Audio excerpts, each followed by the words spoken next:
Hello guys, good morning guys. CBSE के term 1 के exam new pattern के according start होने वाले हैं। 16 नवंबर से एग्ज़ाम स्टार्ट होने, जैसा कि आपको पता है।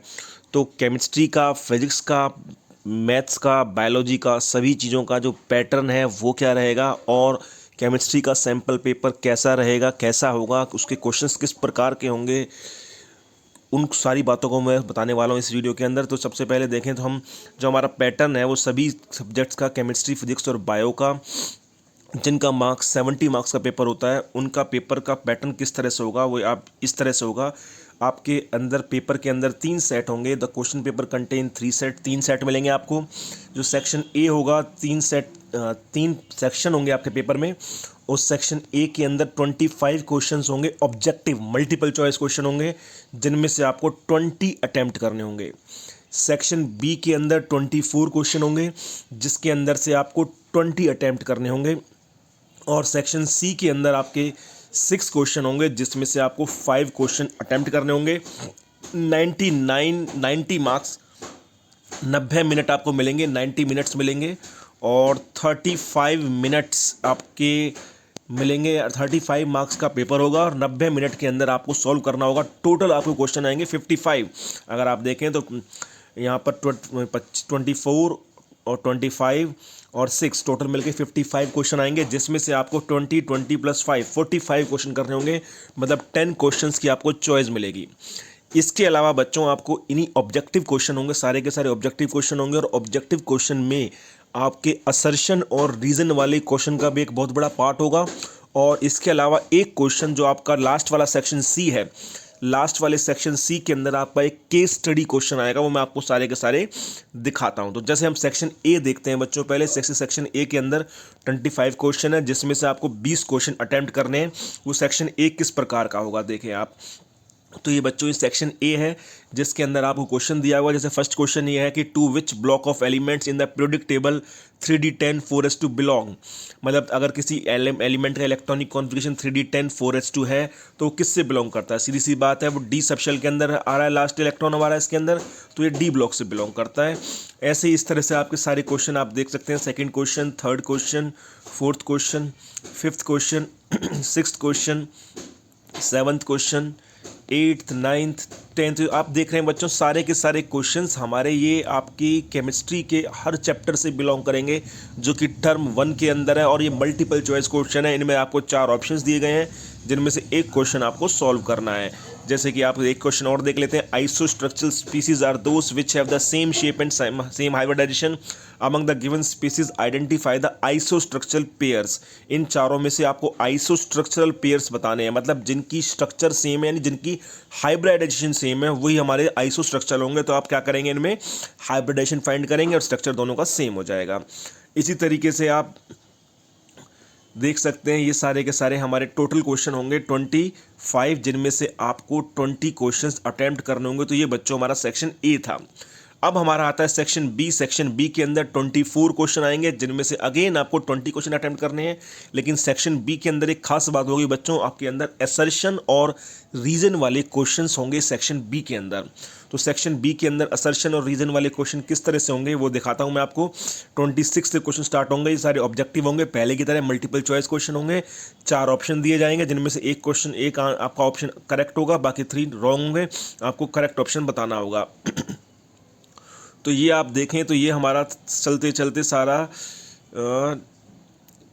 40 क्वेश्चन 41 तक पहुंच गए। 42, 43 और 43, 44, 45 क्वेश्चन से हमारे स्टार्ट हो गए हैं असर्शन और रीजन वाले क्वेश्चन।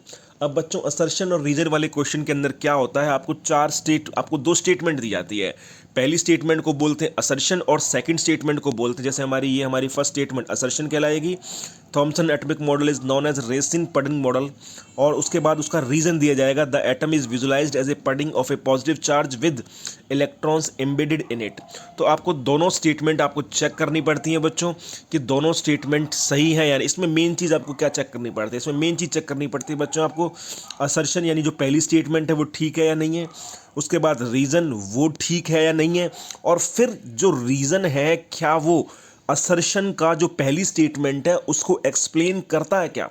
ये 3 बातें इसके अंदर नोट करनी होती है। दोबारा बताता हूं बच्चों, पहली बात आपको देखनी होती है कि पहली स्टेटमेंट हमारी ठीक है या नहीं, जिसको हम असर्शन बोल रहे हैं। उसके बाद देखना होता है रीज़न, दूसरी स्टेटमेंट जो दी है वो ठीक है या नहीं है। और तीसरी चीज़ आपको देखनी होती है क्या जो रीज़न दिया गया है वो फर्स्ट वाली स्टेटमेंट असर्शन का एक्सप्लेनेशन है या नहीं है। ये तीन बातें आपको नोट करनी होती हैं इनको पढ़ने के बाद। उसके बाद ये आपको चार ऑप्शन दिए होते हैं बच्चों, चारों में आप देखें क्या क्या ऑप्शन होता है। पहला option both A and R are true, A और आर दोनों ट्रू है, मतलब असर्शन भी ठीक है, रीज़न भी ट्रू ठीक है, और जो रीज़न है वो करेक्ट एक्सप्लेनेशन है असर्शन का ए का। यानी पहली और दूसरी स्टेटमेंट दोनों ठीक हैं और दूसरी स्टेटमेंट पहली स्टेटमेंट का करेक्ट एक्सप्लेनेशन है, तो हम उसका आंसर ऑप्शन ए दे देंगे। दूसरा हमारा ऑप्शन क्या है, both A and R true, मतलब दोनों स्टेटमेंट ठीक है लेकिन but R is not the correct explanation of A, लेकिन जो रीज़न है जो आपका सेकंड स्टेटमेंट है वो फर्स्ट स्टेटमेंट का एक्सप्लेनेशन नहीं है तो दोनों ठीक, असर्शन भी ठीक है, रीजन भी ठीक है, फर्स्ट स्टेटमेंट भी ठीक है, सेकंड स्टेटमेंट भी ठीक है, लेकिन सेकंड स्टेटमेंट का फर्स्ट स्टेटमेंट से कोई लेना देना नहीं है, तो इसका मतलब उसका ऑप्शन क्या आंसर देंगे आप, बी देंगे। थर्ड आपका क्या है, A is true but R is false, मतलब फर्स्ट स्टेटमेंट तो ठीक है लेकिन सेकंड गलत है, तो आप सी आंसर दे देंगे। और डी ऑप्शन क्या है, A is false but R is true, मतलब कि अगर हमारा पहली स्टेटमेंट गलत है दूसरी ठीक है, तो हम आंसर क्या दे देंगे, उसका डी दे देंगे। इस तरीके से बच्चों हमें असर्शन और रीजन वाले क्वेश्चंस इनके अंदर करने हैं जो आपके टर्म 1 एग्जाम के अंदर आने जाने हैं। तो आने वाले हैं 45 क्वेश्चन, 46, 47, 48, 49 क्वेश्चन आपका इसी तरीके से रहेगा। ठीक है बच्चों, असर्शन और रीजन वाला क्वेश्चन रहेगा। उसके बाद हम आते हैं सेक्शन सी पर। आपको बताया मैंने सेक्शन सी के अंदर टोटल क्वेश्चन 6 आने हैं जिनमें से आपको 5 क्वेश्चंस अटेम्प्ट करने हैं। टोटल क्वेश्चन 6 आएंगे जिनमें से आपको 5 क्वेश्चन अटेम्प्ट करने हैं। जैसे आप देखते हैं 50, 51, इसमें मेन बात क्या है सेक्शन सी में बच्चों, सेक्शन सी के अंदर आपका एक केस स्टडी वाला क्वेश्चन आएगा। जो लास्ट क्वेश्चन होगा वो केस स्टडी का होगा। 50, 51, 52, 53 और 53 से 55 देख रहे हैं आप क्वेश्चन आ गए, are based on the given text, read the text carefully and answer the question. बच्चों अब ये केस स्टडी वाला क्वेश्चन क्या होता है, इसके अंदर क्या होता है, जैसे आपका इंग्लिश में कॉम्प्रिहेंशन टाइप एक पैराग्राफ होता है, इसी तरीके से यहाँ पर भी एक कॉम्प्रिहेंशन टाइप पैराग्राफ होगा। और इंग्लिश में तो आपको वहीं से क्वेश्चन छाटने होते थे, लेकिन यहाँ पर आपको इस कॉम्प्रिहेंशन टाइप पैराग्राफ को पूरी तरह से स्टडी करना है, उसको समझना है और उस टॉपिक से रिलेटेड ही क्वेश्चन आपको देने हैं। जरूरी नहीं है कि जो क्वेश्चन पूछे गए हैं वो इस पैराग्राफ के अंदर आपको मिलेंगे, क्योंकि ये इंग्लिश नहीं है बच्चों, साइंस है, ये केमिस्ट्री है। इसके अंदर आपको ज़्यादातर क्वेश्चन पैराग्राफ में नहीं मिलेंगे, लेकिन पैराग्राफ से ही जुड़े होंगे, तो पैराग्राफ को पढ़ना भी जरूरी है और उसके बाद उस टॉपिक से रिलेटेड आंसर आपको देने होंगे। जैसे कि ये आपको दिया हुआ है, जैसे ये हमारा some basic concepts of organic chemistry वाले चैप्टर से है, हमारा जीओसी से जनरल ऑर्गेनिक केमिस्ट्री से है। The existing large number of, जैसे आप देख सकते हैं, the existing large number of compound and their even increasing number has made it necessary to clarify them on the basis of their structures. Organic compounds are probably classify open chain compounds, cyclic compounds, aromatic compounds, alicyclic compounds, उसके बारे में बताया और उससे related फिर इसने question पूछे हैं हमारे। जैसे कि इसने इन क्वेश्चंस को असर्शन और रीजन में कन्वर्ट कर दिया, फिर से वही 53, 54, 55। जरूरी नहीं है जो आपका केस स्टडी क्वेश्चन आएंगे बच्चों वो असर्शन रीजन से ही संबंधित हो, ये भी हो सकता है कि असर्शन रीजन के अलावा आपसे मल्टीपल चॉइस क्वेश्चन पूछ लिए जाएं 53, 54 और 55 रिलेटेड टू दिस पैराग्राफ। जो क्वेश्चंस होंगे बच्चों वो सिर्फ पैराग्राफ से रिलेटेड होंगे, जरूरी नहीं है कि उनका आंसर पैराग्राफ के अंदर आपके केस स्टडी के अंदर मिल जाए।